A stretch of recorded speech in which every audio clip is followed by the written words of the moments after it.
Interviewing Odessa Sanchez, and she is running for two positions on select board and as well as housing. Is that right?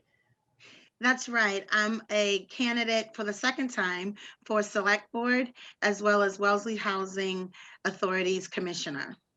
Excellent. And so Odessa, tell us, what are one or two of your main positions for candidacy?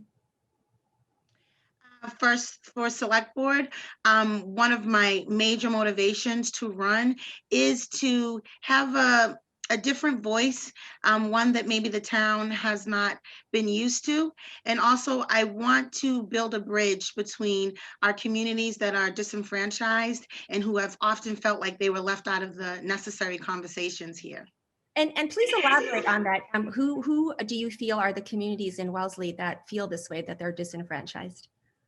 Well, definitely one personally to myself would be those that are living in lower income housing or moderate income housing, some of our workforce that live here in town, as well as the elderly. And I've heard from parts of our veterans community that feel that maybe some more of the decisions and policies should take in consideration some of those groups.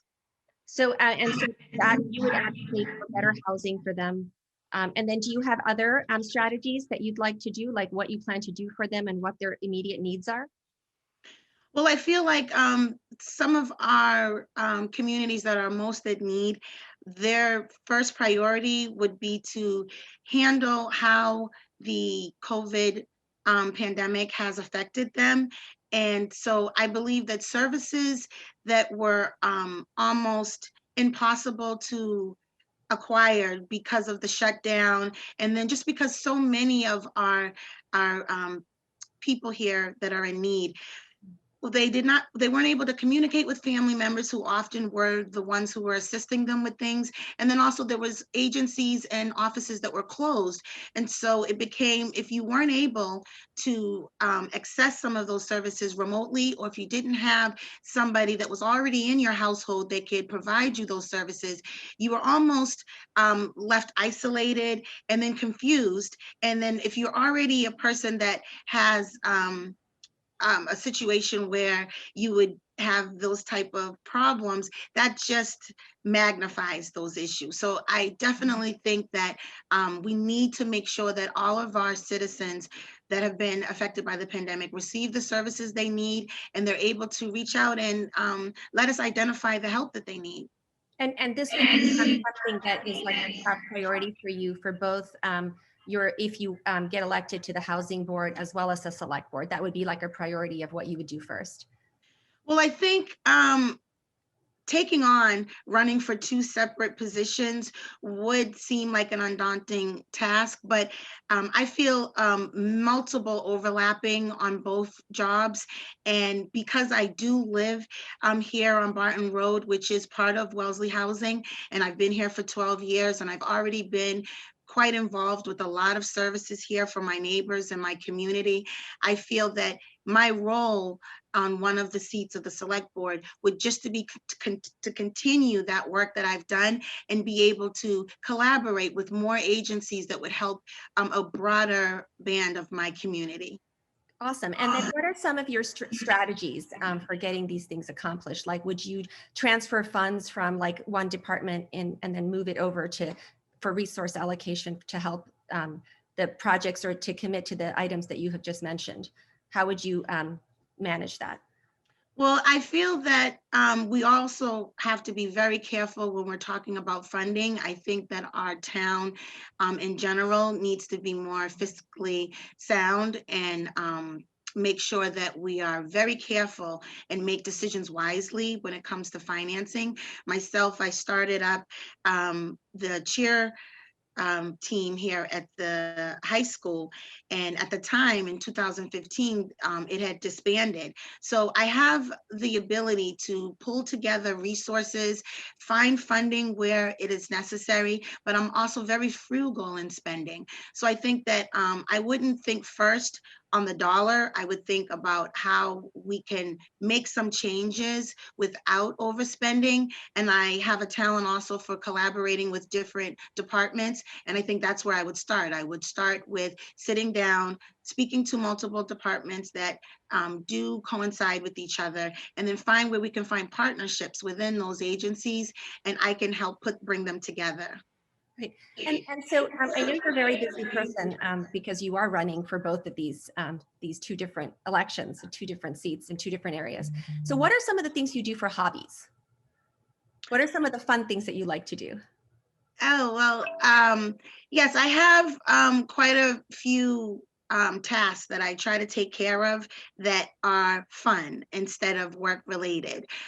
So right now, it's just staying connected with my family and with the people in my community that I feel may be isolated or lonely. So when I find a chance, I reach out and I see if we can have a mutual group that we can all meet and share similar interests. So right now, my church has been a tremendous place of solace for me, and the people in my church have been very warm and welcoming. I'm part of St. John's and St. Paul's Collaborative, and I find that we've all been sharing and joining in communion on how we can be better humans and how we can look after each other as well as looking after ourselves.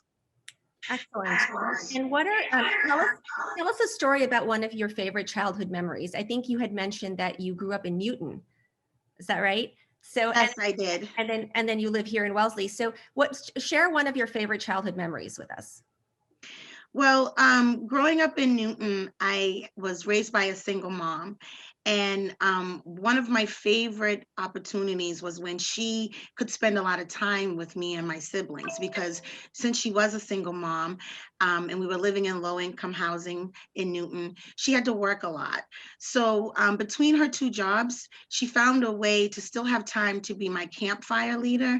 And those who don't know, Campfire Girls was founded for girls to have encouraged motivation to go outdoors and just like their male counterparts, to enjoy nature and to be part of something good. So one of my favorite memories was being a campfire girl and having my mom be the pack leader. And that just gave me tremendous freedom to go out. We raised money by selling items that helped us fundraise. We were participants in the Newton parades where we would dress and we would wave to all of the celebrants on the sideline.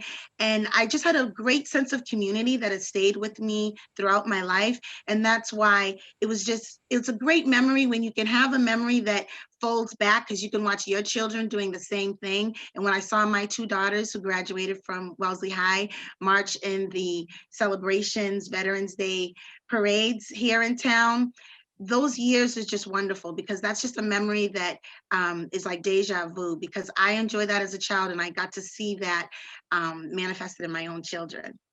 Excellent. And so tell us briefly about one experience that you had living in Wellesley that just every time you think about it makes you smile. Well, I know that Wellesley itself has always had a varied reputation. I feel that there was years where busing was an issue. There was years where a Black athletic player came to town and was not welcomed so warmly. But I've lived here for 12 years and I found it an overall welcoming town. So I feel that one of my favorite things to realize about Wellesley is that Wellesley is more diverse than people realize. I am amazed daily at the amount of culture that is here and available, the different groups that are very proud of their heritage and they're proud to share that heritage. You're well aware with the Multicultural Festival that you've been involved in, that when you see groups of people who come and they lay out on the table and you can see basically a scrapbook of their family and themselves culture, it's just a wonderful sharing experience to see somebody bring you the food, the art, the music, the dress, and the archives and the images from their culture that they can share and be proud of. And then it gives you a sense of your own confidence here in town, where you don't have to make an effort to blend in. All you have to do is share your differences with others. And then when it's greeted with a tolerant, acceptance and viewpoint, it's just miracles can happen. And I think that's where I want to concentrate on us moving forward towards here in Wellesley, is to unite each other and to respect each other's differences and make sure that that in itself is where we find our balance here. And if you had to pick, so that's like a really great sort of summary and synthesis of all the things you love about Wellesley. But if you had to pick one specific memory that every time you go to and you think of that really makes you giggle, what would that be? If you had to pick one, something that happened, just, it could be a little thing, like grocery store, you bump into someone you like, or just some little thing that makes you smile. Okay, well, you're putting me on the spot. Just one memory, because it tells us, like what you enjoy and who you are. Yes, that's true. Well, I know that what makes me smile is the elderly community.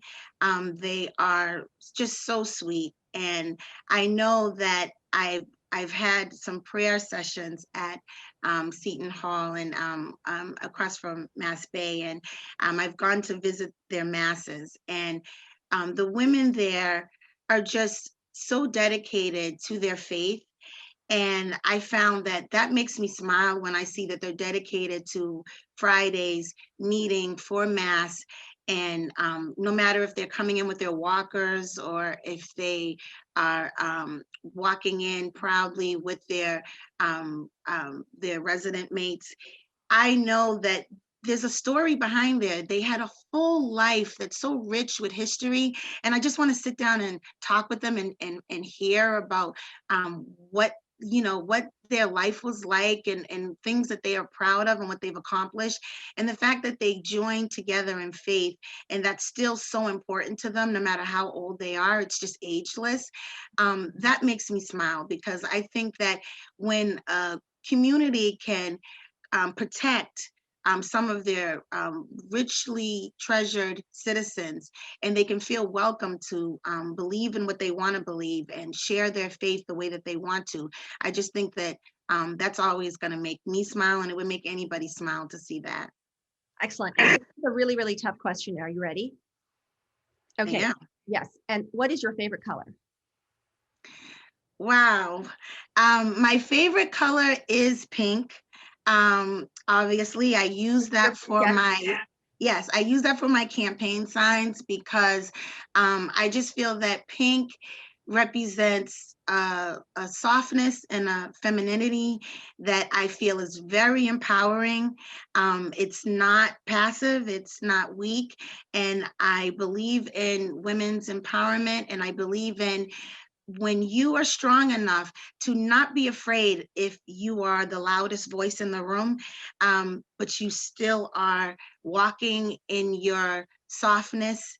I think that that's just something that is unbeatable to me. So I love pink for that reason. Excellent. And do you feel, there have been several forums in town, right? I think the League of Women had a forum, the the Wellesley Democrats had a forum. I don't know if the Wellesley Republicans had a forum, and you've been able to access all of those and hit all of those and put out your thoughts and ideas. So that's gone well for you.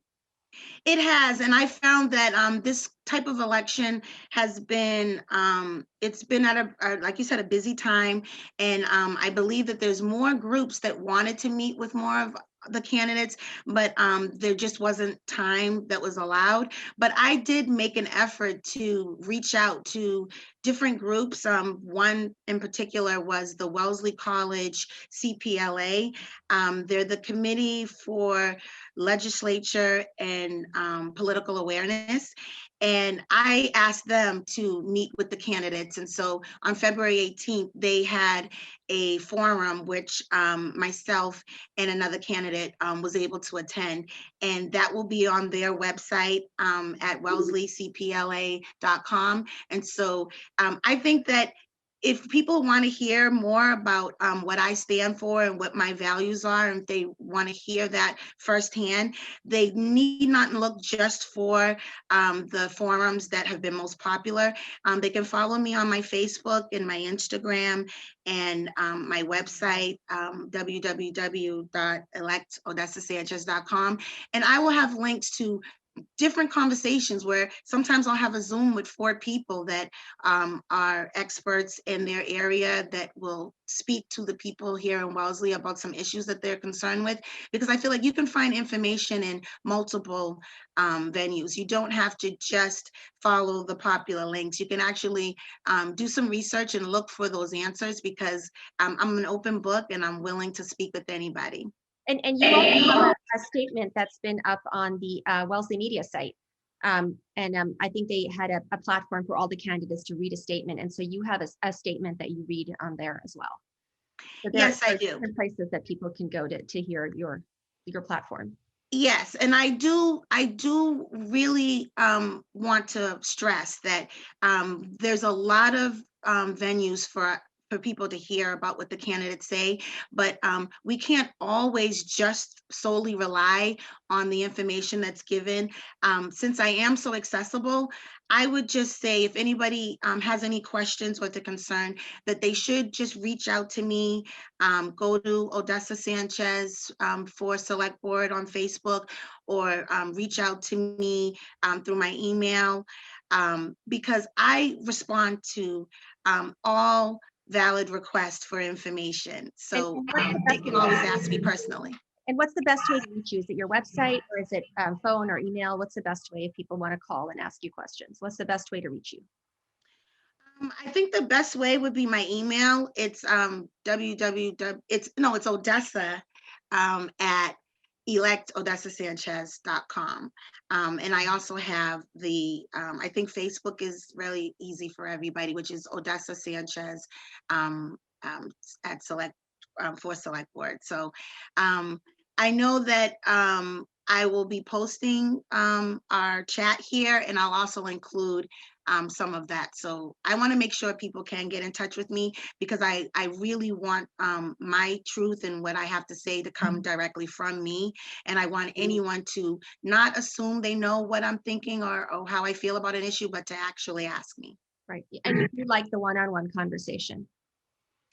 I really think it's the only way. And I think that Zoom is perfect for that. And I've already had several conversations with a lot of really good citizens who, you know what, they've been very honest with me. Some of them really want clarification on certain things, and they've appreciated the fact that I've been very transparent. And anything else that you'd like to add? If there's a message that you can send out to Wellesley, what would it be? Anything else that you want to talk about or add? Just in final, that we have a very big ballot question that is coming up on March 2nd, as well as several town offices that people are running for. And I just want to plead that we look at all of the issues that are happening here in town, because I feel that there's been some that are getting more attention than others. And I just feel bad that there's some really serious issues that affect Wesleyans now, past, and future. And I think that we need to have those dialogues. And I want everyone to go to the polls on March 2nd and think about all of the issues that affect our town, our climate change, our business districts, our schools, our services for our elderly, our responses to the COVID-19 pandemic. Those are all very important issues for Wellesley. And so we need to remember that this is an election that is covering several issues and not just one or two. Excellent. Well, thank you so much for sharing your time with us today. I appreciate it. Thank you for fitting me in.